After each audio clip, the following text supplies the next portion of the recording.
بسم الله الرحمن الرحيم وعد الله الذين آمنوا منكم وعملوا الصالحات ليستخلفنهم في الأرض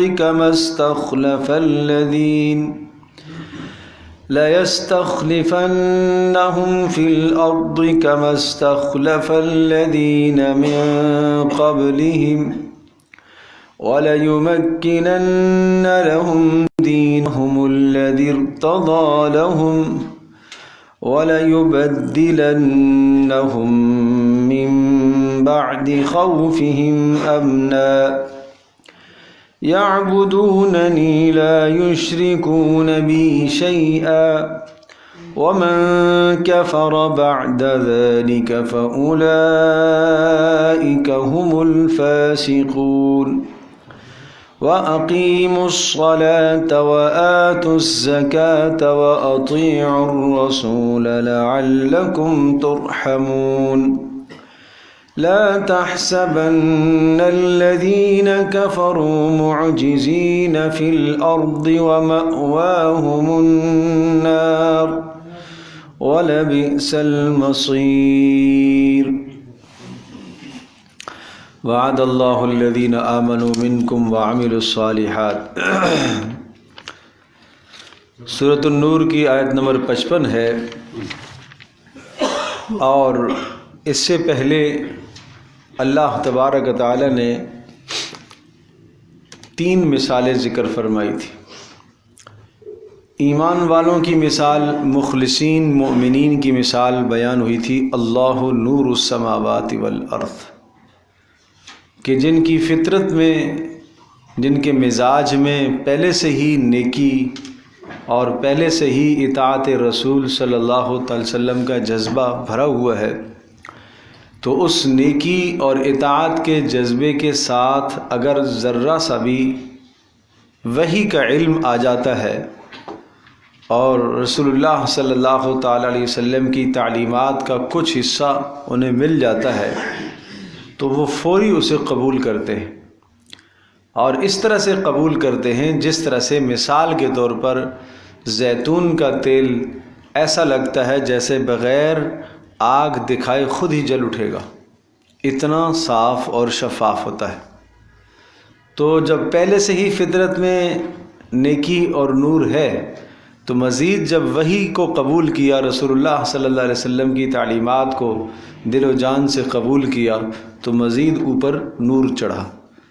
تو یہ ایسا ہے جیسا کہ نور علی نور، یعنی سونے پہ سہاگا ہو گیا، پہلے سے ہی خیر پھر مزید خیر۔ یہ مثال تھی مومنین مخلصین کی۔ دوسری مثال کافروں کی یا منافقوں کی، کہ جن کی فطرت پہلے سے ہی خراب ہے، وہ اپنی فطرتی صلاحیت کو تباہ کر چکے ہیں گناہوں کی وجہ سے، رسول اکرم صلی اللہ تعالی وسلم کی مخالفت کرنے کی وجہ سے اپنی فطری صلاحیت کو تباہ کر بیٹھے، اور پھر مزید جب رسول اکرم صلی اللہ تعالیٰ علیہ وسلم نے انہیں حق کا پیغام سنایا تو مزید نبی کی مخالفت کی۔ تو پہلے سے بھی اندھیرا تھا اور مخالفت کے بعد مزید اندھیرا آ گیا، تو یہ ظلمات بعضها فوق بعض، گویا کہ اندھیرے کے اوپر دوسرا اندھیرا ہوا۔ اور دوسری ایک اور مثال ان کی ذکر کی تھی کہ یا ان کی مثال آپ یوں سمجھ لیجئے کہ جیسا کہ دور سے کوئی آدمی صحرا میں اور ریتی کو دیکھتا ہے، تو وہ ریت چمک رہی ہوتی ہے، اسے نظر آتی ہے، دور سے وہ چمکتا ہوا پانی، ایک بہتا ہوا پانی کا ریلا نظر آتا ہے، لیکن جب قریب جاتا ہے تو وہ پانی نہیں ہوتا بلکہ وہ ریت ہوتی ہے۔ تو پیاسا آدمی گمان کرتا ہے کہ بس میں وہاں پہنچ جاؤں تو بس میرے جو لب خشک ہو رہے ہیں، حلق خشک ہو رہا ہے، اور سمجھو کہ موت کے قریب ہو رہا ہے پیاس کی وجہ سے، تو بس وہاں پہنچوں گا تو پانی مل جائے گا۔ لیکن جب وہاں پہنچا تو کوئی پانی کا قطرہ اور ذرہ بھی نہیں ہے، اور پھر وہاں ظاہر ہے موت ہی موت ہے۔ آگے جہاں تک دیکھتا ہے پھر اسی طرح سے چمکتا ہوا ریتا اسے نظر آتا ہے، لیکن پانی نہیں ہے۔ بالکل اسی طرح سے کافر اور منافق اور اس ریاکار کے اعمال کی مثال بھی ایسی ہی ہے کہ وہ تصور یہ کرے گا کہ میں نے آخرت میں بہت کچھ بھیج دیا ہے، لیکن جب آخرت میں پہنچے گا تو کچھ بھی نظر نہیں آئے گا۔ اسے دکھتا تو یہ ہے کہ میں نے بہت کیا ہے، لیکن ہے کچھ بھی نہیں اس کے پلے۔ اس کے بعد پھر اللہ تبارک و تعالیٰ نے اپنی قدرت کے دلائل کو ذکر فرمایا تھا کہ آسمانوں اور زمینوں کی ہر شے اس کی تسبیح بیان کر رہی ہے، یہاں تک کہ پرندے بھی فضاؤں کے اندر اس کی تسبیح بیان کر رہے ہیں۔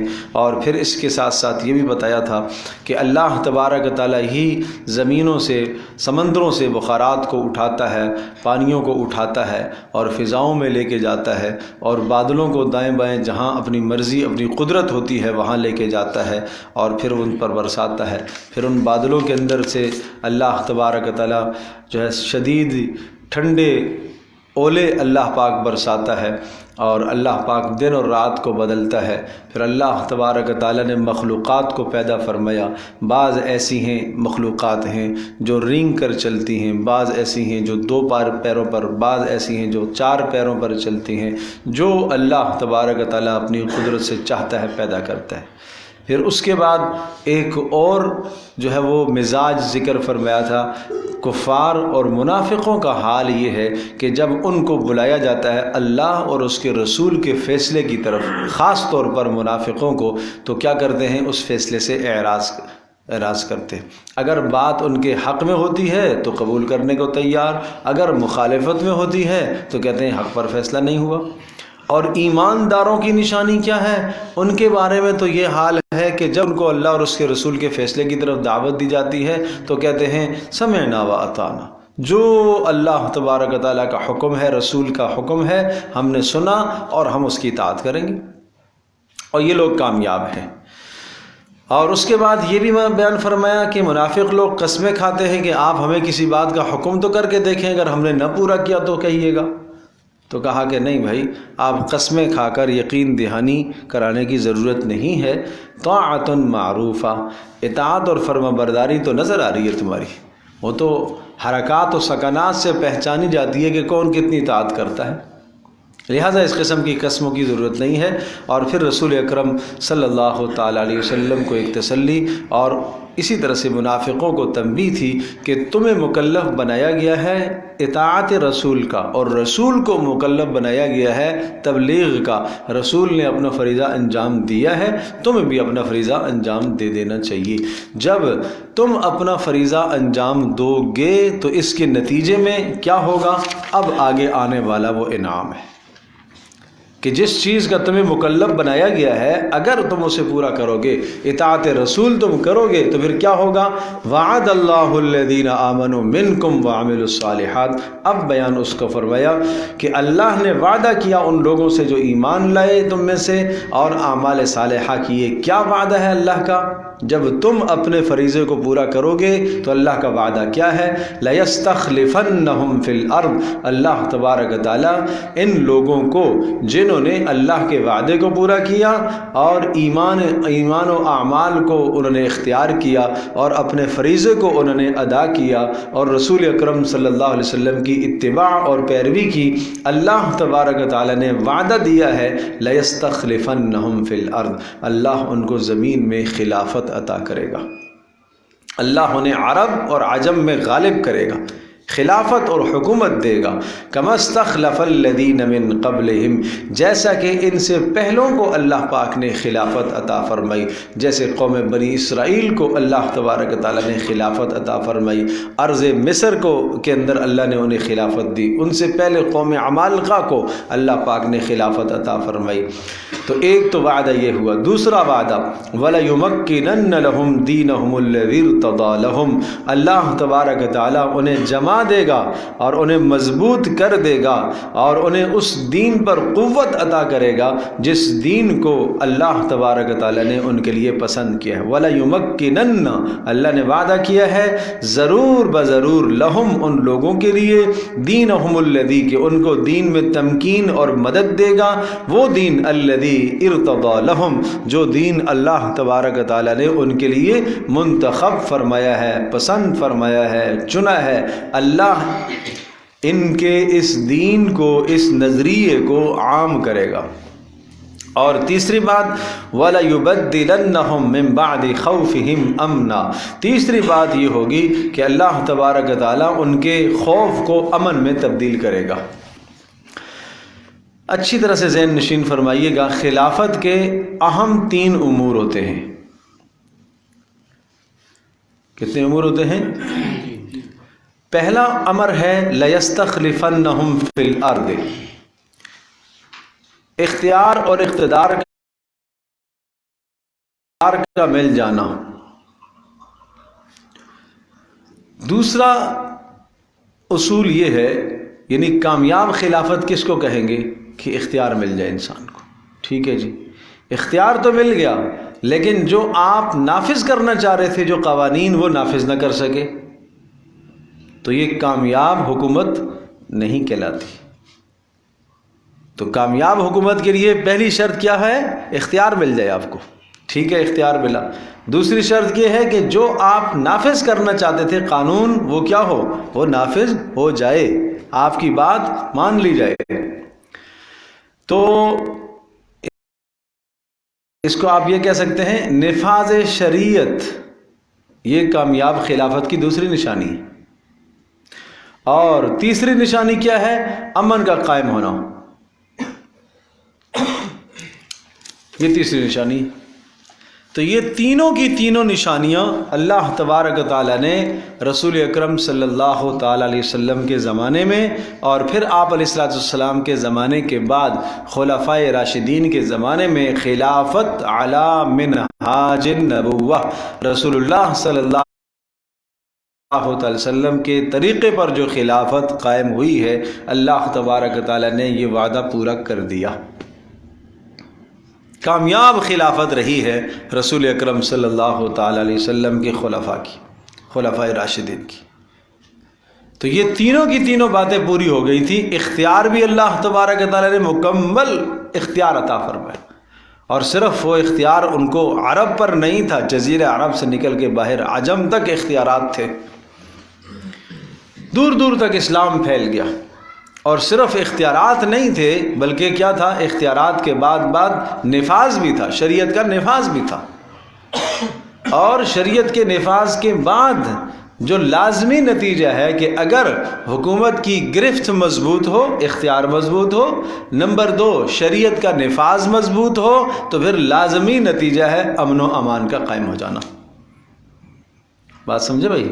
امن و بد امنی کس چیز کا نام ہے؟ بد امنی کا مطلب کسی کی جان خطرے میں ہو، بد امنی، کسی کا مال خطرے میں ہو، بد امنی ہے، کسی کی عزت خطرے میں ہو، بد امنی ہے۔ تو مجھے آپ یہ بتائیے گا کہ یہ 3 بڑے خطرات، جان کا خطرہ، مال کا خطرہ، عزت کا خطرہ، یہ 3 بڑے خطرات، اگر ان 3 خطرات کا معاملہ حل ہو جائے تو امن و امان نہ قائم ہو جائے۔ کہ جو آدمی اپنا مال جمع پوجی کماتا ہے، اس کے مال کا تحفظ ہو سکے، مطلب یہ ہے کہ ناجائز اور غلط ٹیکسز نہ ہو، اور ناجائز طریقے رائج نہ ہو، کہ جتنا وہ مال کمائے، ایک طرف سے کمایا دوسری طرف نکل گیا، یہ مال کا تحفظ تو نہیں ہو رہا۔ ٹھیک ہے، کسی نے لوٹا تو نہیں ہے، لیکن حالات ہی ایسے ہیں کہ وہ یوں سمجھے کہ کما کر آدھا بھی گھر نہیں لا پاتا، باقی کہاں خرچ کر دیتا ہے۔ تحفظ مال نہیں ہے نا۔ تو جان کا تحفظ، مال کا تحفظ، عزت کا تحفظ، مجھے آپ یہ بتائیے، یہ تینوں کی تینوں باتیں اسلام کے اندر ہیں اور اتم درجے کی ہیں۔ جان کا تحفظ، اگر جو کسی کی جان کا تحفظ نہیں کرے گا، کسی کی جان سے کھیلتا ہے، قتل کر دیتا ہے، تو سزا اس کی کیا ہے؟ قتل۔ اور 1 بار اور 2 بار یہ سزا نافذ کر کے دیکھیے، پھر دیکھو کس طرح سے جانیں محفوظ ہوتی۔ نمبر 2 مال کا تحفظ، پتہ ہو ڈکیت کو کہ اگر میں نے مال لوٹا اور اس طرح سے لوٹا، دھڑلے سے لوٹا، ڈکیتی کی، تو ڈکیت کی سزا کیا ہے؟ سیدھا ہاتھ کاٹیں گے، الٹا پیر کاٹیں گے۔ صرف ایک نہیں، ہاتھ نہیں، ہاتھ بھی پیر بھی۔ اور اگر چور ہے، چھپ کے چوری کرتا ہے، پتہ نہیں چلتا، آدمی سو رہا ہے، غفلت سے مال نکال کے لے گیا، چوری کر کے لے گیا، تو اب یہ چور ہے، اس کی سزا کیا ہے؟ صرف ہاتھ کٹے۔ تو اسی طرح سے کسی نے کسی کی عزت پر حملہ کیا، پیچھے آپ پڑھ چکے ہیں، 4 گواہ لے کر آئے، اگر گواہ لے کر نہیں آئے گا تو اسے 80 کوڑے مارے جائیں گے۔ تو اگر ان قوانین کا نفاذ ہو جائے تو عزت بھی محفوظ ہے، مال بھی محفوظ ہے، جان بھی محفوظ ہے. سمجھے بھائی؟ معاش کے مسائل بھی از خود حل ہونا شروع ہو جائیں گے. اللہ تبارک و تعالیٰ خالق کائنات ہے، اللہ تبارک و تعالیٰ خالق فطرت ہے. وہ جانتا ہے اس دھرتی کے اوپر، اس نظام دھرتی کے اندر کتنی ضرورت ہے گندم کی، اسی حساب سے پیدا کرتا ہے. کتنی فلاں چیز کی ضرورت ہے اسی حساب سے. وما ننزلہ الا بقدر معلوم، ہم ہر چیز کو اتارتے ہیں ایک خاص مقدار کے مطابق. جتنی ضرورت ہے ہم اتنا پیدا کر دیں. وہ علیحدہ بات ہے کہ جتنی ضرورت ہے اتنا تو دیا، لیکن آگے کھانے والے اتنے بڑے چور بیٹھے ہیں کہ وہ کسی غریب تک پہنچا ہی نہیں. آیا تو ہے، آیا تو ہے. تو اس لیے اگر یہ تین کام ہو جائیں تو یعنی نفاذ شریعت ہو جائے، جان کا تحفظ بھی ہے، مال کا تحفظ بھی ہے، عزت کا تحفظ بھی ہے، روزی کے مسائل بھی حل ہیں. اور یہ صحابہ کرام رضی اللہ عنہم اجمعین کے زمانے میں یہ بات ہوئی. حضرت عمر فاروق رضی اللہ تعالیٰ کا زمانہ، پھر خلفائے راشدین کے بعد عمر بن عبدالعزیز کا زمانہ رحمہ اللہ کا آیا، جو اجل تابعین میں جن کا شمار ہوتا ہے عمر بن عبدالعزیز رحمۃ اللہ علیہ، ان کا زمانہ آیا. تو پھر وہ دور آ گیا کہ تلاش کرنے سے کوئی آدمی زکوٰۃ کا مستحق نہیں ملتا تھا. آپ تصور تو کرو، پوری سلطنت اسلامیہ میں زکوٰۃ کا مستحق نہیں مل رہا. کس کو زکوٰۃ دے؟ ایک آدمی کے پاس زکوٰۃ کا مال لے کر جاؤ، وہ کہتا ہاں بھائی کل اگر لے آتے تو کل تو میری ضرورت تھی، آج میری ضرورت نہیں، آج میں مستغنی ہو گیا. یہ حدیث میں آتا ہے. کیسا زمانہ آئے گا؟ اس طرح سے عدل و انصاف اور امن و امان قائم ہوگا. اور یہ صحابہ کرام رضی اللہ عنہم اجمعین کے دور میں یہ ساری باتیں آ چکی.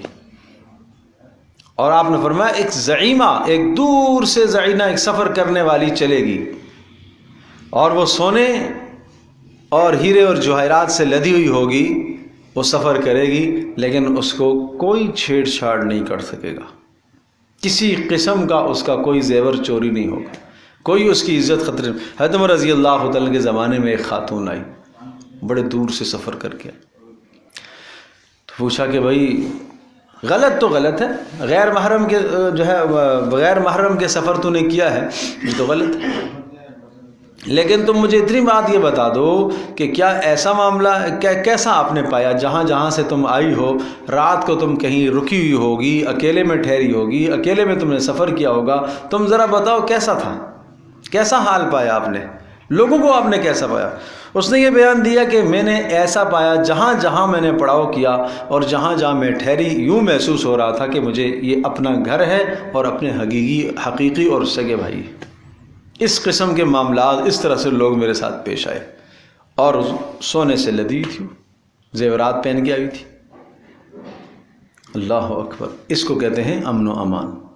آج تو مرد ہے، خاتون خانہ بیچاری اپنی ضرورت سے اگر گھر سے باہر نکلتی ہے تو اس کی جان محفوظ نہیں ہے، اس کا مال محفوظ نہیں ہے. اس ظالم حد درجے کے بزدل، حد درجے کے کم بخت کے ان سے پرس کھینچتے اور ہاتھوں سے چوڑیاں اتارتے. یعنی اتنی گھٹیا حرکت، اتنی دناعت اور گھٹیا حرکت ہے کہ عورت پر ہاتھ ڈالتا ہے، عورت پر ہاتھ ڈالتا ہے. اللہ اکبر. عجیب مزاج تھا صحابہ کرام رضی اللہ عنہم اجمعین. وہ مزاج ایسا تھا، ایک غزوے میں ایک صحابی کہتے ہیں میری تلوار کی زد میں ایک خاتون آئی لیکن میں نے نہیں چلائی. لوگ کہیں گے عورت کو مارا ہے، کوئی مردانگی ہے. میں نہیں چاہ رہا تھا کہ میری تلوار خون آلود ہو کسی عورت کے خون سے. تو بھائی یاد رکھیے گا جب حیا اندر سے رخصت ہوتی ہے، اذا لم تستحی فاصنع ما شئت، حیائی جب نہ رہے تو جو چاہے انسان کرتا ہے، جو چاہتا ہے، جو شیطان چاہتا ہے اسے کرواتا ہے. حیا ہی تو انسان کو روکتی ہے گناہوں سے. تو انسان کے اندر حیا ہی نکل گئی ہے تو اسے کیا فرق ہے؟ اسے کسی سے ڈکیتی کرنا، کسی کو لوٹنا، کسی کی جان مارنا، اب وہ جوان کی جان جو اس نے ماری، کتنا بڑا ظلم ہے، کتنا بڑا ظلم ہے، چند ٹکوں کی خاطر، پیسوں کی خاطر ایک کی جان چلی گئی، بڑا ظلم ہے۔ اور اس پر وہی عرض کر رہا ہوں کہ اگر نفاذ شریعت ہو، اسلامی نظام اگر نافذ ہو، آج اچھے سے اچھا دیندار آدمی بھی چاہتا تو ہے، اسلام اچھا مذہب ہے، صوم صلات اس تک تو اچھا ہے، باقی اسلام ہمارے کاروباروں میں نہ آئے، اسلام ہماری دکانوں میں نہ آئے، اسلام ہماری گھریلو زندگی میں نہ آئے، اسلام ہماری شادی بیاہ میں نہ آئے، اسلام ہمارے رسم و رواج میں رکاوٹ نہ بنے، جب یہ تصور ہے تو پھر یہی ہوگا جو ہو رہا ہے، پھر یہی ہوگا۔ تو اس لیے ہم سب کو توبہ کرنی چاہیے۔ تو یہ تین بڑی خوبیاں ہیں، یہ کامیاب خلافت کی تین نشانیاں، پھر ذہن نشین فرمائیے گا، کامیاب خلافت کی تین نشانیاں۔ نمبر ایک، زمین میں اقتدار اللہ تبارک و تعالیٰ عطا فرمائے، اور نمبر دو، اقتدار کے بعد نفاذ شریعت ہو جائے، وَلَا يُمَكِّنَنَّ لَهُمْ دِينَهُمُ الَّذِي ارْتَضَىٰ لَهُمْ، جو آپ چاہ رہے ہیں، فرمایا اللہ تبارک و تعالیٰ ان کو اس طرح سے خلافت عطا فرمائے گا کہ اللہ نے جو دین ان کے لیے پسند کیا ہے، اس دین کو اللہ تبارک و تعالیٰ وہاں جما دے گا، نافذ کرا دے گا۔ اور تیسرا، وَلَا يُبَدِّلَنَّهُم مِّن بَعْدِ خَوْفِهِمْ أَمْنًا، کہ اللہ تبارک و تعالیٰ ان کو خوف کے بعد امن عطا کرے گا، امن و امان قائم۔ تو یہ تینوں باتیں میں نے عرض کیا کہ صحابہ کرام رضی اللہ عنہم اجمعین کے زمانے میں پوری ہوئی۔ آگے سنیے، یعبدوننی لا یشرکون بی شیئا، اقتدار آنے کے بعد پھر کیا کرتے ہیں؟ خلافت کے آنے کے بعد کیا کریں گے یہ لوگ؟ ان کو کیا کرنا چاہیے؟ یعبدوننی، صرف میری بندگی کرنی چاہیے، لا یشرکون بی شیئا، میرے ساتھ کسی کو شریک نہ ٹھہرائے۔ بہت اچھی طرح سے ذہن نشین فرمائیے گا، صرف میری بندگی کرے اور میرے ساتھ کسی کو شریک نہ ٹھہرائے۔ آپ کو یاد ہوگا میں نے عرض کیا تھا، بندگی کا مطلب صرف نماز پڑھنا نہیں ہوتا، بندگی کا مطلب صرف روزہ رکھنا، حج زکوٰۃ نہیں ہوتا، بندگی کا مطلب پوری کی پوری زندگی اللہ کے احکام کے سپرد کرنے کا نام۔ ایک آدمی اگر اقتدار کو حاصل کرنے کے لیے اللہ کی نافرمانی کرتا ہے، اپنی خواہش کی پیروی کر رہا ہے، تو اس نے اپنی اقتدار کو اللہ کا شریک بنایا ہوا ہے۔ تو آپ کا کیا خیال ہے کہ شریک کرنے کا یہی مطلب ہے کہ صرف کہ بت کے سامنے کوئی سجدہ کرے، سورج اور چاند کی پوجا کرے، یہی کوئی شرک کرنا ہے؟ یہ بھی تو شرک ہے، یہ بھی تو شرک ہے۔ اس جگہ پر اسے اللہ کے حکم کو مقدم کرنا چاہیے تھا، اس نے اللہ کے حکم کو مقدم نہیں کیا، اپنے ذاتی مفاد کو اس نے مقدم کیا۔ جو ترجیح اللہ کے حکم کو دینی چاہیے تھی، اس نے اپنے ذاتی مفاد کو ترجیح دی۔ اور خاندانی زندگی کے اندر رسم و رواج کو جب ترجیح دے رہا ہے، اللہ کے حکم کو مقدم کرنا چاہیے تھا، نہیں کیا، رسم و رواج کو ترجیح دے رہا ہے، تو اس کا مطلب کیا ہوا؟ یہ شرک تو ہے۔ یعبدوننی لا یشرکون بی شیئا، صرف میری ہی بندگی کرے، میرے ساتھ کسی کو شریک نہ ٹھہرائے۔ بات سمجھے بھائی؟ تو ہر آدمی دیکھے اس آیت کے اندر اپنے آپ کو، اس آیت کو آئینہ بنا کر اپنے آپ کو پرکھے کہ کہیں میں شرک تو نہیں کر رہا۔ ومن کفر بعد ذلک، اس کے بعد بھی اتنی بڑی نعمت ملنے کے بعد کہ اللہ نے خلافت بھی عطا فرما دی ہے، اللہ پاک نے دین کو بھی جما دیا ہے، اور اللہ تبارک تعالیٰ نے امن بھی عطا فرمایا ہے، پھر بھی جو ناشکری کرے گا، پھر بھی اللہ کے حکم سے جو اعراض کرے گا، تو فاولئک هم الفاسقون، یہ لوگ پھر فسق اور فجور میں مبتلا ہے۔ تو میرے عزیز دوستوں اور بزرگوں، ہر آدمی اس آیت کے سامنے اپنے آپ کو پیش کرے، اپنی زندگی کا محاسبہ کرے۔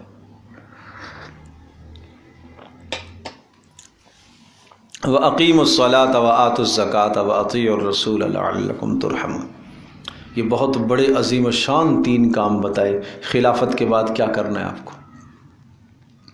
خلافت کے بعد آپ کی ذمہ داریاں کیا ہیں؟ اقتدار پر آنے کے بعد ذمہ داریاں میں سے پہلی ذمہ داری ہے اقیم الصلاۃ، نماز قائم کرانا۔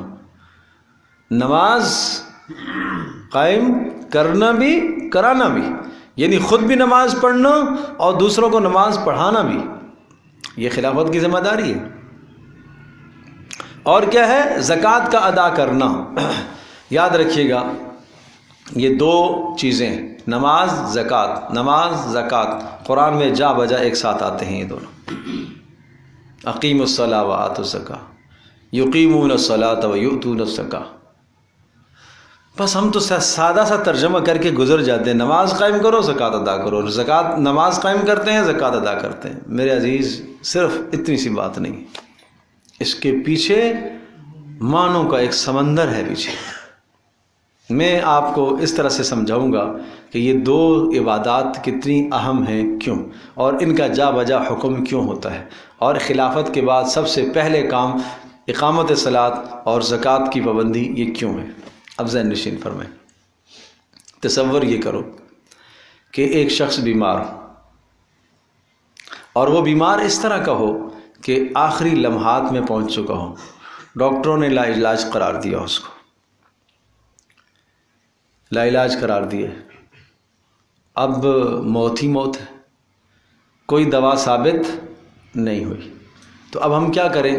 ایک ہسپتال کسی نے بتایا، پہلا کام تھا اس ہسپتال میں داخل ہونا، ٹھیک ہے، دوسرا کام تھا وہاں جا کے 2 دوائیاں استعمال کرنا، داخل بھی ہو گیا، 2 دوائیاں بھی استعمال کر لی، تو اس کے بعد اسے شفا مل گئی، تو اس ہسپتال کا بھی چرچا ہو جائے گا، ڈاکٹر اور حکیم کا بھی چرچا ہو جائے گا، سب کہیں گے واہ جی واہ ماشاءاللہ، جو آدمی مرنے کے قریب تھا وہ کیا ہو گیا؟ کھڑا ہو گیا، درست ہو گیا۔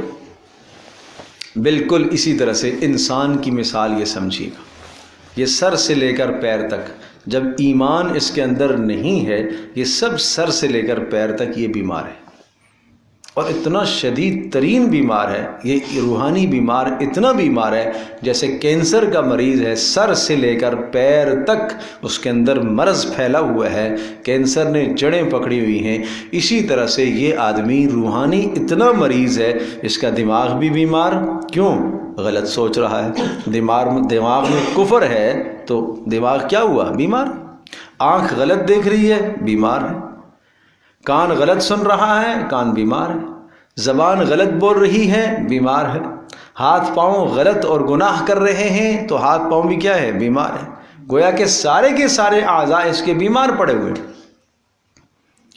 اب اس کو کیا کرنا ہے؟ اسپتال میں داخل ہونا ہے، پہلا کام اسلام کے اندر داخل ہونا ہے، یہ اسلام کے اندر داخلہ، یہ سمجھ لیں کہ اسپتال میں آ گیا، اسلام کی چھتری میں آ گیا یہ۔ اب 2 دوائیں ہیں اس کے لیے، 2 دوائیں، نماز اور زکوٰۃ، یہ بڑی خوب 2 دوائیں ہیں، کیوں؟ اس لیے کہ یہ جتنے بھی اس کے اندر گناہ پائے جا رہے ہیں، کفر کے بعد اور کفر کے سمیت جتنے بھی گناہ ہیں، ان تمام کے تمام گناہوں کا سبب 2 چیزیں ہیں۔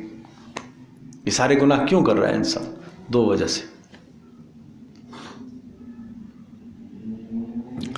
نمبر 1 حب جاہ، اقتدار کی محبت، نمبر 2 حب مال کی محبت۔ مجھے یہ بتائیے ایک دوسرے سے حسد کس بنیاد پر رہتا ہے؟ جاہ ہے نا، جاہ کا مطلب کیا ہے؟ اپنے آپ کو دوسرے سے افضل سمجھنا، بڑا سمجھنے کی اندر طمع جو حرص لگی ہوئی ہے، اس کو کیوں یہ مال ملا ہے، مجھے کیوں نہیں ملا، یہ حسد پیدا ہوا، یہ حب جاہ ہے۔ وہ کیوں بڑا بن گیا ہے معاشرے میں، اس کا نام کیوں ہے، میرا کیوں نہیں ہے، یہ کیا ہے؟ حب جاہ، اقتدار، اپنے آپ کو سب سے نرالا لگنا، سب سے میرا گھر سب سے اچھا ہونا چاہیے، میری گاڑی سب سے اچھی ہونی چاہیے، میرے کپڑے سب سے اچھی ہونی چاہیے، میرے سواری سب سے، یہ کیا چیز ہے؟ یہ حب جاہ ہے۔ تو اس جاہ کو حاصل کرنے کے لیے جائز ناجائز سارے راستے اختیار کرتا ہے۔ دیکھو ہر آدمی، اچھا کھانا منع نہیں، اچھا پینا منع نہیں، اچھا پہننا منع نہیں، لیکن جب یہ اچھا تقابل کی بات آ جاتی ہے تو اب یہ منع ہے، اب اسلام روکتا ہے، تقابل نہیں، اسلام تقابل نہیں کرواتا۔ آپ کو اللہ نے اچھے سے اچھا دیا ہے، ٹھیک ہے، نہیں، آپ تقابل نہ کریں کہ مجھے اس سے اچھا ہونا ہے، نہیں، تقابل نہ کریں۔ جب یہ تقابل کی بات آئے گی تو یہ حب جاہ کہلائے گا، اور پھر اس کے لیے جب حلال اور حرام کی تمیز کیے بغیر مال حاصل کرے گا تو یہ حب مال ہے۔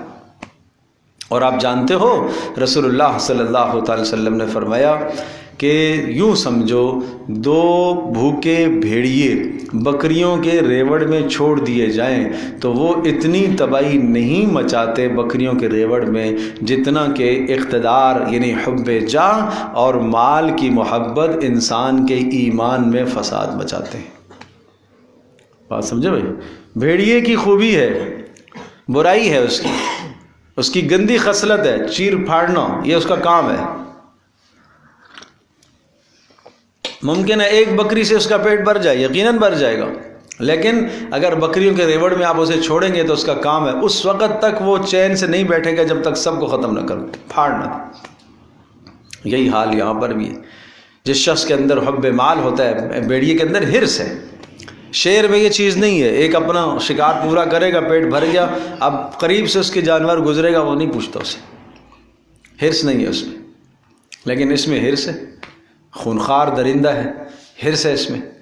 تو اسی طرح سے انسان کے اندر جب بلند ہونے کی حرص لگتی ہے، اور اسی طرح سے اس کے ساتھ ساتھ دوسری چیز عرض کیا، مال کی حرص لگتی ہے، تو یہ دو ایسے زہریلے بھیڑیے ہیں انسان کے ایمان کو تباہ کر دیتے ہیں۔ تو بتاؤ ان دونوں زہریلے بھیڑیوں کا علاج، یا ان دونوں زہریلی بیماریوں کا علاج وہ نماز اور زکوٰۃ سے ہوتا ہے۔ بات سمجھے بھائی؟ کیسے؟ نماز سے حب جاہ کا علاج ہے، اور زکوٰۃ سے حب مال کا علاج ہے۔ اس لیے قرآن جا بجا نے ذکر کرتا ہے۔ اللہ کرے یہ سمجھ میں آ گیا ہو آپ لوگوں کو کہ جا بجا کیوں زکوٰۃ نماز، زکوٰۃ نماز، نماز زکوٰۃ یہ کیوں ایک ساتھ آتے ہیں۔ اس لیے کہ بہت بڑی امراض ہیں۔ اگر جس آدمی کے اندر جاہ کی محبت ہو نا، حب جاہ ہو، غصہ آتا ہو، تکبر ہو، دوسروں کو ذلیل سمجھتا ہو، حقیر سمجھتا ہو، اس کو نماز پر محنت کرنی چاہیے۔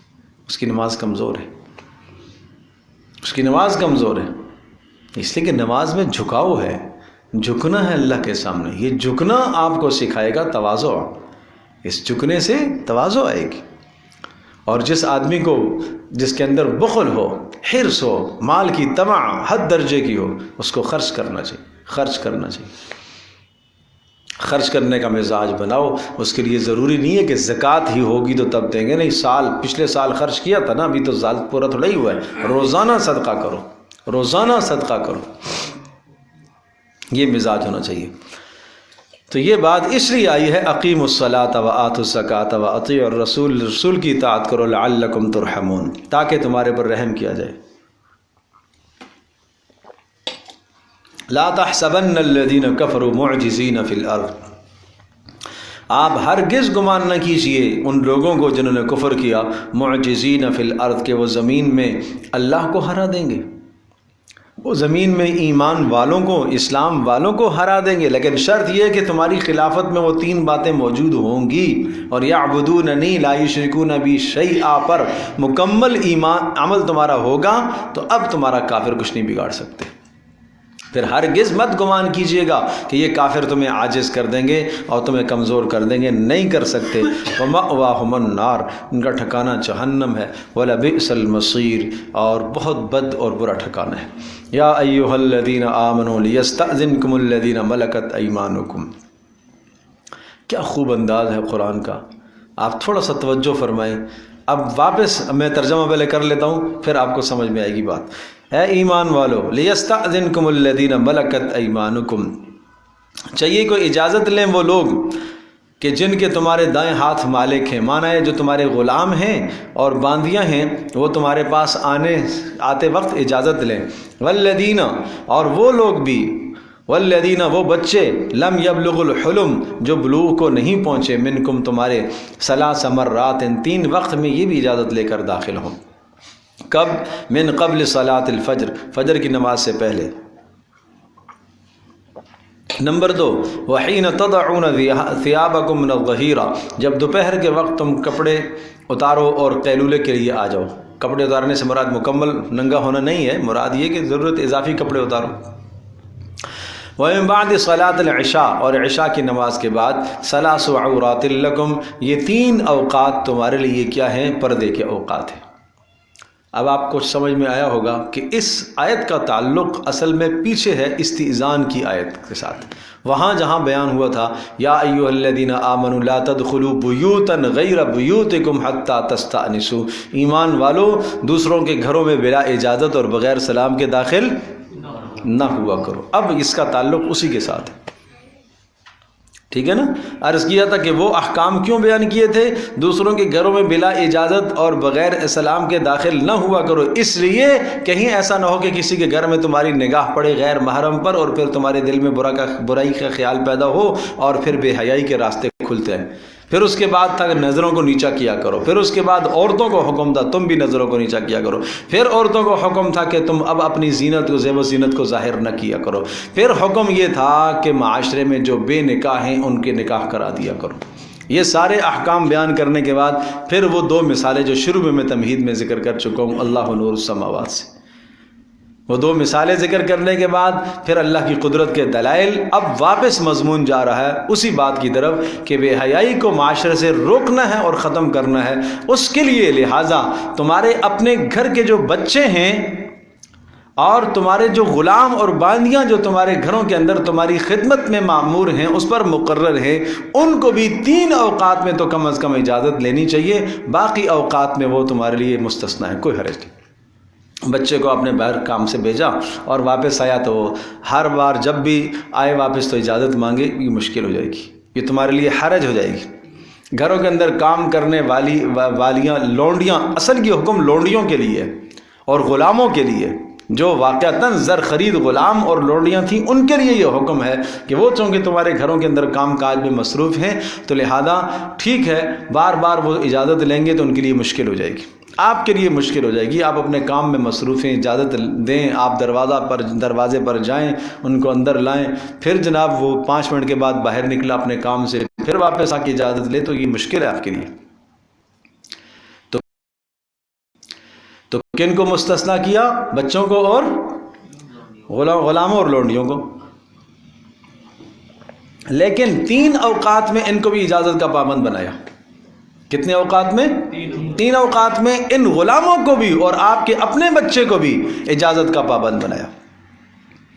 لم یبلغ الحلم، وہ بچے جو بلوغ کو اب تک نہیں پہنچے وہ ہر وقت آئے جائیں. مثال گھر کے اندر جو ہے وہ بھابھی ہے، اب یہ جناب دیور ہے لیکن چھوٹا ہے، نابالغ بچہ ہے، کوئی حرج نہیں، عام درخت کی اجازت ہے، بلا اجازت آ سکتا ہے.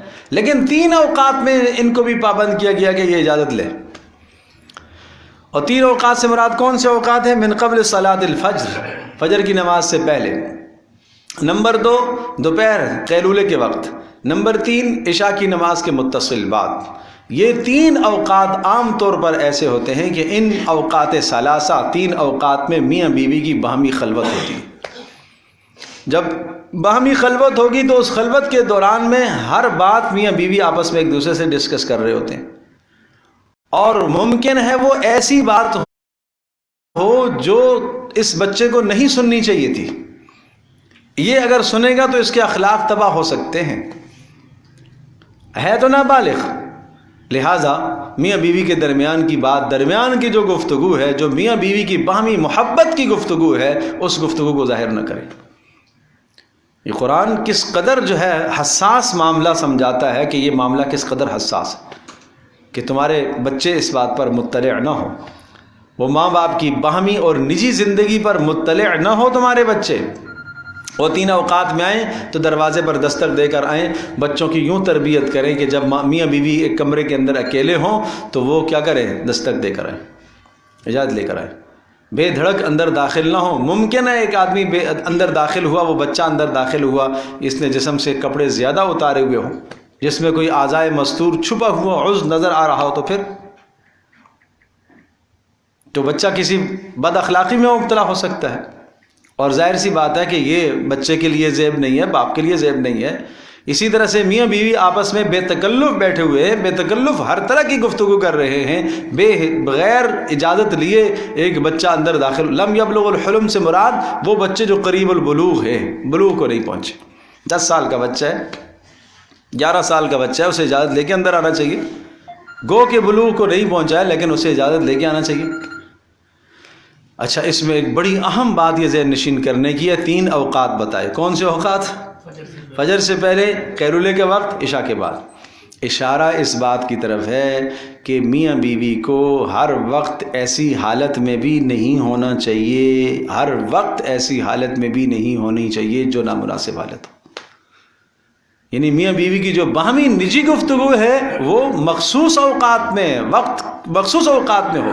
وہ علیحدہ بات ہے کہ کسی کے گھر کی کیا ترتیب ہے. قرآن تو ایک عمومی فضا ذکر کرتا ہے لیکن یہ ہے کہ ایک آدمی کی مثال کے طور پر رات کی ڈیوٹی ہے، وہ دن کو بیوی سے میلاپ کرتا ہے، کام میں جاتا ہے رات کو، یا اسی طرح سے جناب 10 بجے کو میلاپ، تو کوئی حرج نہیں ہے. لیکن قرآن یہ سمجھا رہا ہے کہ آدمی کے اوقات ہر وقت ایسا نہیں ہو کہ میاں بیوی کے درمیان میں نجی گپ شپ چل رہی ہو، ہر وقت نہیں ہو. اس کے اوقات متعین ہونے چاہیے، اس لیے کہ یہ انسان ہے. انسانوں کی زندگی انسانوں کی طرح ہوتی ہے، باوقار طریقے سے زندگی گزرتی ہے، کمال طریقے سے زندگی گزرتی ہے. انسانوں کی زندگی حیوانوں کی طرح نہیں ہوتی، حیوانوں کی طرح نہیں ہوتی. انسانوں کی زندگی حیوانوں سے ممتاز ہوتی ہے. فرق ہوتا ہے اس میں کہ وہ جو چاہے جس وقت چاہے جس کے سامنے چاہے کرے. نہیں، اسلام ہمیں عفت اور پاک دامنی اور حیا کا سبق سکھاتا ہے. اس لیے ان 3 اوقات کو متعین کیا گیا اور بہت خیال سے ان باتوں کو سمجھنے کی ضرورت ہے اور اپنے بچوں کو تربیت کرنے کی ضرورت ہے. تو پتہ یہ چلا کہ ان 3 اوقات میں تو بچوں کو اجازت لے کے آنا چاہیے، یا اسی طرح سے یہ 3 اوقات نہ صحیح میاں بیوی کی خلوت گاہوں کے اندر بچوں کو اجازت لے کے آنا چاہیے اور ان بچوں کی تربیت کرنی چاہیے. لہٰذا اگر ان 3 اوقات کے علاوہ بچے تمہارے پاس بلا اجازت آ گئے تو ان پر بھی کوئی حرج نہیں ہے، تمہارے پر بھی کوئی حرج نہیں. لیکن ان اوقات ثلاثہ کے اندر 3 اوقات میں اگر بچہ بدون اجازت داخل ہو جاتا ہے تو حرج ہے. اگر آپ نے اس کی تربیت نہ کی تو آپ گناہ گار ہوں گے.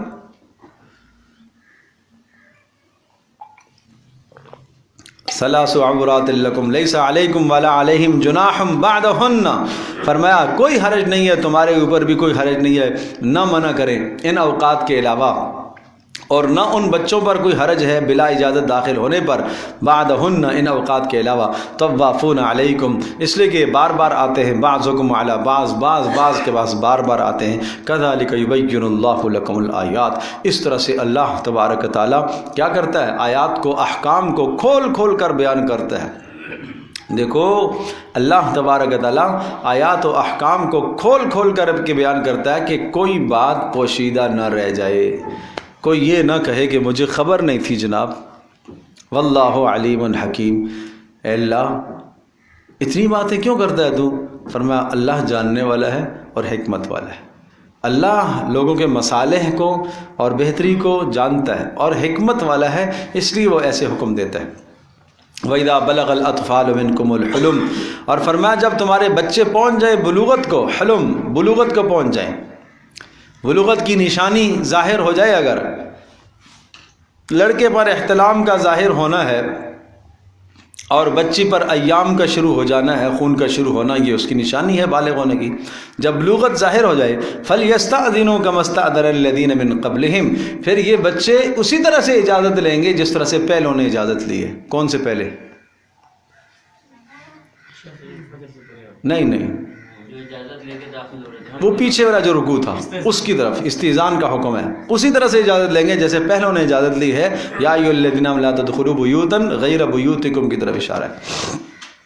کذالک یبین اللہ لکم آیاتی، اللہ اس طرح سے اپنے احکام کو بیان کرتا ہے. واللہ علیم حکیم، اللہ پاک جاننے والا اور حکمت والا ہے. کچھ تخفیف آ گئی تھی بچوں کے حکم میں اور اسی طرح سے غلاموں کے حکم میں تخفیف آ گئی.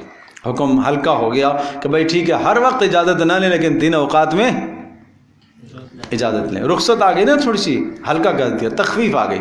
اسی طرح سے آگے تخفیف ایک اور آ رہی ہے، پردے سے تخفیف کی گئی ہے تھوڑی سی. وہ عورتیں جو نکاح کی امید اب نہیں رکھتی، ضعف اور بڑھاپا اتنا ہو گیا، بڑھاپے کی اس حد تک پہنچ گئی ہیں کہ اب انہیں نکاح کی کوئی رغبت نہیں ہے یا ان کی طرف کسی کو رغبت بھی نہیں ہوتی. تو ایسی خواتین فرمایا کہ اگر وہ جس طرح سے محرموں کے سامنے، یاد رکھیے گا، جیسے محرم کے سامنے عورت کو جانے کے لیے چہرہ کھولنے کی اجازت ہے، اپنے ہاتھ ہتھیلیاں کھولنے کی اجازت ہے، پاؤں کے کھولنے کی اجازت ہے، اسی طرح سے اگر یہ اجنبی کے سامنے بھی چلی جاتی ہیں تو کوئی حرج نہیں. بہت اچھی طرح سے مسئلہ سمجھیے گا. کیا میں نے کہا کہ جب بڑھاپے کو پہنچ جائے اور نکاح کی امید سے اب نکل جائے تو اب کیا ہے، اب اس میں تخفیف آ گئی ہے کہ جس طرح سے پیچھے بیان کیا تھا کہ اپنے محرموں کے سامنے کیا کر سکتی ہیں، چہرہ کھول سکتی ہیں، اسی طرح سے یہ بوڑھی عورت بھی غیر محرم کے سامنے بھی چہرہ کھول سکتی ہے بس، لیکن ساتھ ایک قید لگائی ہے، غیر متبرجات بزینہ، چہرے پر زیب و زینت ظاہر کر کے نہ کھولے، سرخی پاؤڈر لگا کر نہ کھولے، لیکن پھر بھی فرمایا کہ اگر وہ با پردہ ہو کر ہی رہتی ہیں اور پھر بھی اپنے چہرے سے کپڑا نہیں ہٹاتی تو یہ زیادہ بہتر بات ہے، تخفیف دے دی ہے، احتیاط کر دی۔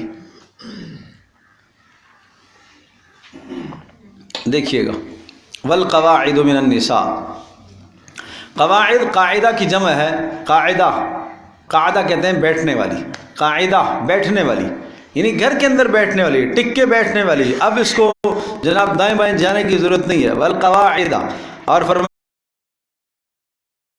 کہ وہ بوڑھی عورتیں، من النساء، بوڑھی عورتیں، اللاتی لا یرجون نکاحا، وہ بوڑھی عورتیں لا یرجون نکاحا جو امید نہیں رکھتی کس چیز کی، نکاح کی، فلیس علیہن، ان پر کوئی حرج نہیں ہے، جناح، کوئی گناہ نہیں ہے، ان یضعن ثیابہن، کہ وہ اپنے زائد کپڑے اتار دیں، زائد کپڑے اتار دیں معنی ہے کہ جیسے برقع پہنا ہوا ہے اور عام حالت میں جیسے دیگر خواتین جوان کو برقع پہننے کا حکم ہے، غیر محرم کے سامنے چہرہ نہیں کھولے گی، ہتھیلیاں نہیں کھولے گی، تو اسی طرح سے اگر یہ برقع اتار دیتی ہے، لیکن شرط یہ ہے غیر متبرجات بزینہ، یہ اپنی زینت اور سنگار کو ظاہر نہیں کریں گی، یہ بڑھاپے کی حالت میں بھی اپنے سنگار کو ظاہر نہیں کریں گی۔ وَأَن يَسْتَعْفِفْنَ خَيْرٌ لَهُنَّ، رخصت کے بعد پھر عزیمت ہے، فرمایا وَأَن يَسْتَعْفِفْنَ، پھر بھی اگر یہ بچ کے رہتی ہیں تو زیادہ بہتر ہے، بچ کے رہتی ہیں کس چیز سے، یعنی اسی طرح سے باحجاب ہو کر رہتی ہیں تو بہتر بات ہے، وَاللَّهُ السَّمِيعُ الْعَلِيمُ، اللہ خوب سننے والا ہے اور خوب جاننے والا ہے۔ لَيْسَ عَلَى الْأَعْمَى حَرَجٌ، بڑا ایک خوبصورت منظر آیا ہے آگے،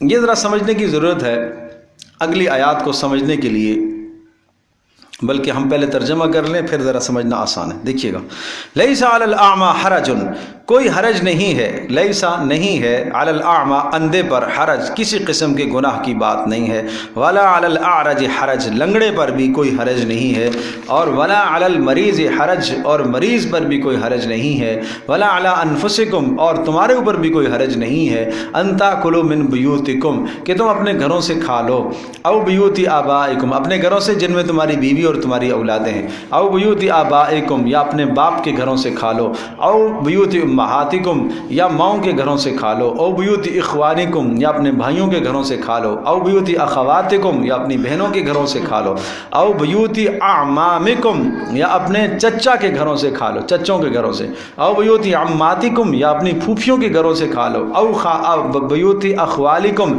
یا اپنے ماموں کے گھروں سے کھا لو، او بیوت خالاتکم یا اپنی خالاؤں کے گھروں سے کھا لو، او ما ملکتم مفاتحہ یا ان کے گھروں سے کھا لو کہ جن کے تمہارے دائیں ہاتھ مالک ہیں، مانا اپنے غلاموں کے گھروں سے، او صدیقکم یا اپنے دوستوں کے گھروں سے کھا لو، کوئی مذائقے کی بات نہیں ہے۔ اب ذرا اس کا تھوڑا سا پس منظر سمجھیے گا، قرآن مجید نے اس معاشرے کی جب اصلاح کی تو یہ معاشرہ اور ان کے قلوب ایسے صاف اور شفاف ہو گئے، حد درجے کی احتیاط پر عمل کرنا شروع کر دیا۔ کیسے؟ اندھا آدمی نابینا وہ کسی مجلس میں کھانا کھانے کے لیے نہیں بیٹھتا تھا۔ کیوں بھائی؟ اس لیے نہیں بیٹھتا تھا، اندھا یہ ڈرتا تھا کہ کہیں عدل کے خلاف نہ ہو جائے، اس لیے کہ مجھے تو نظر نہیں آتا، کہیں میں زیادہ کھا لوں یا میرا ہاتھ اس چیز پر پڑ جائے جس پر ایک بھائی ہاتھ نے اس نے آگے بڑھایا اور میں نے پہلے اٹھا لی، کوئی گوشت کی بوٹی سمجھ لیں تو میں نے پہلے اٹھا لی، اور ممکن ہے اس بھائی نے اس کی طرف نگاہ کی ہو۔ ظاہر ہے آدمی جب ایک دوسرے کو دیکھتا ہے، ایک کا ہاتھ ادھر بڑھ رہا ہے یا ایک ہاتھ کی آدمی کی نگاہ لگی ہے تو آدمی اس کی طرف نہیں ہاتھ بڑھاتا کہ وہ کھانے لگا، لیکن اندھے کو کیا پتا، بات سمجھے بھائی؟ تو اندھا کیا کرنے لگا؟ وہ ڈر کے ایسی مجلس میں شریک نہیں ہوتا تھا کہ کہیں ایسا نہ ہو کہ میں عدل کے خلاف کر لوں۔ یہ دیکھیے اس معاشرے کے اندر قرآن نے کیسی اصلاح کی۔ نمبر 2، لنگڑا آدمی کہتا تھا میں اس مجلس میں نہیں جا سکتا۔ بھائی کیوں نہیں جا سکتے؟ ارے بھائی ایسا ہے کہ میں تو لنگڑا ہوں نا، تو لنگڑا آدمی بیٹھنے کے لیے ذرا آلتی پالتی مار کے بیٹھے گا، جگہ زیادہ گھیرے گا۔ معذور جو ہوا، کہیں ایسا نہ ہو کہ اس معذوری میں دوسرے کا حق مار دوں، کہ عام آدمی سمٹ کے بیٹھتا ہے، میں 2 آدمیوں کی جگہ لیتا ہوں، تو کہیں ایسا نہ ہو دوسرے کا کیا ہو جائے، حق مارا جائے۔ اس لیے میں ایسی مجلس میں نہیں جاؤں گا۔ بات سمجھے بھائی؟ بیمار آدمی ہے، بیمار احتیاط کرتا تھا ایسی مجالس سے، ایسا نہ ہو کہ میں اس مجلس میں جاؤں تو مجھ سے کوئی شخص گھن کرے اور گھن کر کے وہ گنہگار ہو جائے۔ نہیں سمجھے بات؟ میں ایسی مجلس میں نہیں جاؤں گا۔ یا اس مجلس میں کچھ 2 کھانے 3 کھانے رکھے ہوئے ہوں، ایک کھانا ایسا ہو جو میری بیماری کی وجہ سے میرے حق میں موافق ہو، میں اس کو اٹھا لوں اور وہ میں زیادہ کھا لوں، اور دوسرا آدمی اس کھانے سے رہ گیا اس لیے کہ میں نے زیادہ کھا لیا، تو کہیں ایسا نہ ہو کہ حق تلفی ہو جائے دوسرے کی۔ تو مریض بھی اس لیے نہیں شریک ہوتا تھا ایسی مجلس میں۔ دوسری طرف لوگ بھی ان سے کترانے لگ گئے۔ لوگ کیوں کترانے لگ گئے؟ اللہ اکبر، اندھے سے کترانے لگ گئے کہ بھائی اگر اندھا ہماری مجلس میں آ جاتا ہے اور ہماری مجلس میں شریک ہو جاتا ہے تو وہ تو اندھا ہے، اگر کھانے کے دوران کیا پتہ وہ صحیح طرح سے نہ کھا پائے اس لیے کہ نابینا ہے، اور ہم تو دیکھ رہے ہیں کہاں کہاں کھانا رکھا ہوا ہے، کس کس اس کھانے پر 4 آئٹم رکھے ہیں، چاروں میں سب کا حق تھا اور ایک جگہ پر اس کا ہاتھ نہیں پہنچا، لہٰذا بھائی جس مجلس میں اندھا ہو نا وہاں ہم نہیں کھانا کھائیں گے۔ سبحان اللہ، ٹھیک ہے جی۔ اور جس مجلس میں لنگڑا ہو اس مجلس میں ہم نہیں جائیں گے۔ کیوں؟ اس لیے لنگڑے کی مجلس میں ہم نہیں جائیں گے کہ ممکن ہے ہم تو جلدی جلدی پہنچ جائیں اور لنگڑے کو اس جگہ پر پہنچنے میں دیری ہو تو ہم کہیں کوئی حق پہلے لے لیں اس سے، اس کی حق تلفی ہو جائے گی۔ یہ سب قلوب کی صفائی کی نشانی ہے۔ جب یہ آیت آئی نا لا تاکلوا اموالکم بینکم بالباطل، ایک دوسرے کے مال ناحق طریقے سے نہ کھاؤ، تو یہ سارے ڈر گئے۔ بات سمجھے بھائی؟ یہ ڈر گئے۔ مریض کی مجلس میں بھی ہم نہیں جائیں گے۔ بیمار آدمی ہے، کیا پتہ اس کو کیا چیز کا دل ہے، اور اس کا دل تھا اس چیز کے کھانے کا اور ہم نے وہ پہلے سے اٹھا لی، تو بھائی بہتر یہ ہے کہ ہم ایسی مجلس میں ہی نہ جائیں جہاں کیا ہو، مریض ہو۔ تو اس قدر دونوں طرف سے کھچاؤ پیدا ہو گیا۔ جو معذورین تھے ان کے دلوں میں بھی کھچاؤ اور اس کی وجہ الگ، اور دوسرے جو غیر معذورین تھے صحیح تھے ان کے دلوں میں بھی کھچاؤ ہو گیا اور اس کی وجہ کیا ہے؟ الگ وجہ ہے۔ تو اس پر اللہ پاک نے ارشاد فرمایا اتنا پریشان ہونے کی ضرورت نہیں ہے، اتنا گھبرانے اور ڈرنے کی ضرورت نہیں ہے، آپ لے لیا کرو۔ لہٰذا ان اندھوں کو، معذوروں کو اپنی مجالس میں شریک کر لیا کرو، اور جن مجالس میں یہ لوگ ہوں وہاں تم بولو چلے جایا کرو، کوئی مذائقہ نہیں۔ یہ بلا وجہ کی پابندیاں اپنے اوپر نہ عائد کرو۔ ٹھیک ہے، یہ اچھی بات ہے کہ تم اس قدر احتیاط کرتے ہو، لیکن اللہ نے تمہیں اتنا ہی مکلف بنایا ہے کہ جتنا تمہاری استطاعت ہے، تم اپنی استطاعت سے زیادہ نہیں ہو۔ بات سمجھے بھائی؟ ایک تو یہ بات ہو گئی۔ نمبر 2، اپنے باپ کے گھر سے، ارے بغیر اجازت کے کسی کا مال کھانا تو جائز نہیں ہے، تو باپ کے گھر سے میں نے کھا لیا، ابا سے اجازت تو لی نہیں ہے، اماں سے اجازت تو لی نہیں ہے، فلاں سے اجازت لی نہیں ہے، فلاں سے، جن رشتہ داروں کے یہاں آپ کی آمد و رفت کثرت سے ہوتی ہے، یہ سارے وہی رشتے، محرم رشتے بیان فرمائے۔ تو کہا کہ کوئی حرج نہیں اگر آپ وہاں چلے گئے۔ اچھا عجیب بات بتاؤں کہ مثال کے طور پر آدمی اپنے بھائی کے گھر میں چلا جاتا، تو اگر بھائی گھر میں موجود نہیں ہے تو بھابھی نے کھانا پیش کر دیا تو کھانا نہیں لیتے تھے کہ بھائی یہ کمائی کس کی ہے؟ بھائی کی ہے۔ تو بھائی کی کمائی ہے تو اس کی اجازت کے بغیر اس کا مال کھانا جائز نہیں ہونا چاہیے۔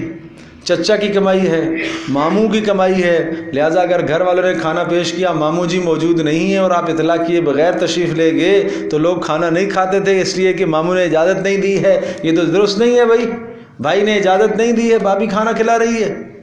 تو اس پر فرمایا کوئی حرج نہیں ہے، اتنا تکلف میں نہ پڑو، یہ کھا لیا کرو۔ اب بات سمجھ میں آ گئی؟ تو جب یہ بات ہے، اس کا یہ معنی ہرگز نہیں ہے، ہرگز یہ معنی نہیں ہے کہ بھائی کے گھر سے جو اٹھاؤ لے آؤ بہن اور خالہ اور پھپھی کے گھر سے جو ملے اٹھا کے لے آؤ کہ قرآن کہہ رہا ہے کہ کوئی حرج نہیں ہے. ارے بھائی کچھ سمجھنے کی بات ہے کہ حرج کیا ہے، قرآن کیا کہہ رہا ہے اور تم کیا سمجھے ہو. ہاں بس رکھ دیا جائے، اس میں تم تکلف میں کیوں پڑتے ہو کہ یہاں گھر کا سربراہ مرد موجود نہیں ہے، اس کی اجازت کے بغیر مجھے دے دیا گیا ہے، مشکل نہیں بھائی، اتنا پریشان ہونے کی ضرورت نہیں ہے. بات سمجھے بھائی؟ تو اگر آپ کا وہاں سے اٹھانا کھانا ان کو ناگوار گزرتا ہے تو پھر تو بالکل لینا جائز نہیں ہے، پھر بالکل لینا جائز نہیں ہے. ہاں ایک صورت ہے، باپ اپنی اولاد کے گھر سے کھا سکتا ہے بلا اجازت. باپ اپنی اولاد کے گھر سے کھا سکتا ہے بلا اجازت، لیکن بیٹا باپ کے گھر سے بلا اجازت نہیں کھا سکتا. اگر باپ منع کرے نہیں کھا سکتا. بالکل ایسا ہی ہے. اصل میں انت و مالک لابیک کا فرمایا کہ تو اور تیرا مال تیرے باپ کا ہے. ٹھیک ہے، اس لیے تو اور تیرا مال کس کا ہے؟ تیرے باپ کا ہے. وہی اس شخص کی بات ہے جس نے شکایت لگائی تھی رسول اللہ صلی اللہ علیہ وسلم کی خدمت میں، اے اللہ کے رسول میرا باپ جو ہے نا میرا مال خرچ کر جاتا ہے، میرا مال کھا جاتا ہے. تو آپ علیہ السلام نے اس کے باپ کو بلایا، تو دل میں اس نے کچھ ایک اشعار کا مجموعہ سوچا، بڑا عجیب درد بھرے اشعار ہیں. آپ علیہ السلام نے وہ اشعار کو سنا اور رویا. تو پھر آپ علیہ السلام نے فرمایا انت و مالک لابیک کا، جاؤ تو بھی اور تیرا مال بھی سارا تیرے باپ کا ہے، تجھے قطعاً اجازت نہیں ہے باپ کو روکنے کی. لیکن اچھی طرح سے ذہن نشین فرمائیں، دوسری طرف یہ بھی حق ہے کہ ماں باپ کو بھی اپنی اولاد کے مال میں تصرف میں احتیاط سے کام لینا چاہیے. ایسا تو نہیں ہے کہ وہ اٹھا کے اس کو بیٹے کو بھی دے رہا ہے، اس کو بھی دے رہا ہے، اس کو بھی دے رہا ہے، اس کو بھی دے رہا ہے، اس کو بھی دے رہا ہے، اس کو. وہ اجازت ہے، تمہیں اپنی ذات کے لیے استعمال کرنے کی اجازت ہے. نہیں سمجھے بات؟ باپ بیٹے کے مال سے اپنی ذات کے لیے لیتا ہے، ٹھیک ہے جی، حق ہے باپ کا. باپ نہیں لے گا تو کون لے گا؟ ماں لیتی ہے، ٹھیک ہے. لیکن ماں لے کے وہ دوسروں کو نوازنا شروع کر دے، باپ دوسروں کو یہ ٹھیک نہیں ہے. اب دیکھیں ذرا، لیسا علی الاعمی حرج، کوئی حرج نہیں ہے اندھے پر. لیسا نہیں ہے علی الاعمی اندھے پر حرج، کسی قسم کی حرج. ولا علی الاعرج حرج، اور نہیں ہے کوئی حرج کس پر؟ لنگڑے پر. اب ترجمہ آپ کریں گے. ولیسا علی المریض حرج، اور نہیں ہے حرج کس کو؟ مریض پر کوئی حرج نہیں ہے. ولا علی انفسکم، اور نہ تمہارے اوپر کوئی گناہ کی بات ہے. کیا؟ ان تاکلوا من بیوتکم، کہ تم کھاؤ اپنے گھروں سے. اپنے گھروں سے مراد جس میں بیوی ہو اور آپ کی اولاد ہو. او بیوت آبائکم، یا کھاؤ اپنے باپ کے گھر سے. باپ کے گھر سے ابا جی گھر میں موجود نہیں تھے مثال کے طور پر، اور دوسری اماں آپ کی اماں نہیں ہے، ظاہر ابا نے 2 شادیاں کی ہوئی ہیں تو دوسرے گھر میں آپ چلے گئے. او بیوت امہاتکم، یا اپنی ماں کے گھر سے. وہی مثال میں عرض کر رہا ہوں کہ جب وہ موجود نہ ہوں اور آپ چلے گئے اور آپ کو شدید بھوک لگی ہوئی ہے تو بھائی ٹھیک ہے، تھوڑا سا لے سکتے ہو، کھا سکتے ہو. یہ تو نہیں کہ ابا آئیں گے کھانا سامنے رکھا ہوا ہے جی، ابا حضور اجازت دیں گے تو کھاؤں گا، اماں اجازت دے گی تو کھاؤں گا. او بیوت اخوانکم، یا اپنے بھائیوں کے گھروں سے. او بیوت اخواتکم، یا کس کے گھروں سے؟ او بیوت اعمامکم، یا اپنے چچا کے گھروں سے. او بیوت عماتکم، یا کس کے گھروں سے؟